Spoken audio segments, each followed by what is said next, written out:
பெரும் துயரத்திலும் கூட ஒரு கூட்டம் கூச்சமின்றி அரசியல் செய்வதை பார்க்கிற போதுதான் நம் உடல் நடுங்குகிறது. திமுக கூட்டம் மக்களின் கண்ணீரை பசையாக்கி அதில் ஸ்டிக்கர் ஒட்டி கொண்டிருக்கிறது. ஆம்புலன்ஸ் வாகனத்தில் உடனே திமுக பேனர், மருத்துவமனையில் செந்தில் பாலாஜி பெயர் பொறித்த ஸ்டிக்கருடன் வாட்டர் பாட்டில் என எப்போதும் போல பின அரசியலை தொடங்கிவிட்டார்கள் திமுகவினர். அதிலும் நம்மை ஆண்டு கொண்டிருக்கிறாரே ஒரு மகான், அவர் செய்யும் அரசியல் இருக்கிறதே, இப்படி ஒரு முதல்வரா என நெஞ்சம் கோபத்தில் கொதிக்கிறது. காலையில இந்த காலையில் 9:30 மணிக்கு தான் வரலாம் என்று முடிவு செய்து விமானத்தில் டிக்கெட் பதிவு செய்திருந்தேன். ஆனால் இந்த கொடூரமான காட்சிகள் எல்லாம் தொலைக்காட்சியில் பார்த்தபோது எனக்கு மனசு கேட்கல, வீட்டில் இருக்கவே என்னால் முடியல. அதனாலதான் முன்கூட்டி போக வேண்டும் என்று திட்டமிட்டு 1 மணி அளவில் விமானத்தை பிடித்து இங்க வந்து சேர்ந்திருக்கிறேன்.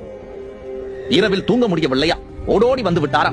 அங்கே கள்ளக்குறிச்சியில் 70 பேர் கள்ளச்சாராயத்தில் இருந்த போது முதல்வர் இப்படி துடிக்கவில்லையே. நீதிமன்றமே கள்ளக்குறிச்சிக்கு ஸ்டாலின் செல்ல வேண்டுமென சொல்லிய போதும் கூட ஸ்டாலின் செல்லவில்லையே. கரூர் பெருந்துயரில் மட்டும் எப்படி சார் உங்களது உறக்கம் கலைந்தது? அரசியல், பிண அரசியல். இன்று நடந்திருக்கும் இந்த பெரும் துயரில் தாவேகாவினர் மீதான புகார்கள் ஒரு பக்கம் இருக்கட்டும், ஸ்டாலின் அரசின் அலட்சியமும் தோல்வியும் இந்த மரணத்திற்கு காரணம் என்பதை யாராலும் மறுக்க முடியாது. இது முதல் முறை அல்ல. கள்ளக்குறிச்சி கனியாமூர் கலவரத்தை தடுக்க தவறியதாகட்டும், சென்னை வான்படை நிகழ்வில் 5 பேர் உயிரிழந்த விவகாரமாகட்டும், எல்லாமே காவல்துறையின் தோல்வியால் நடந்ததுதான்.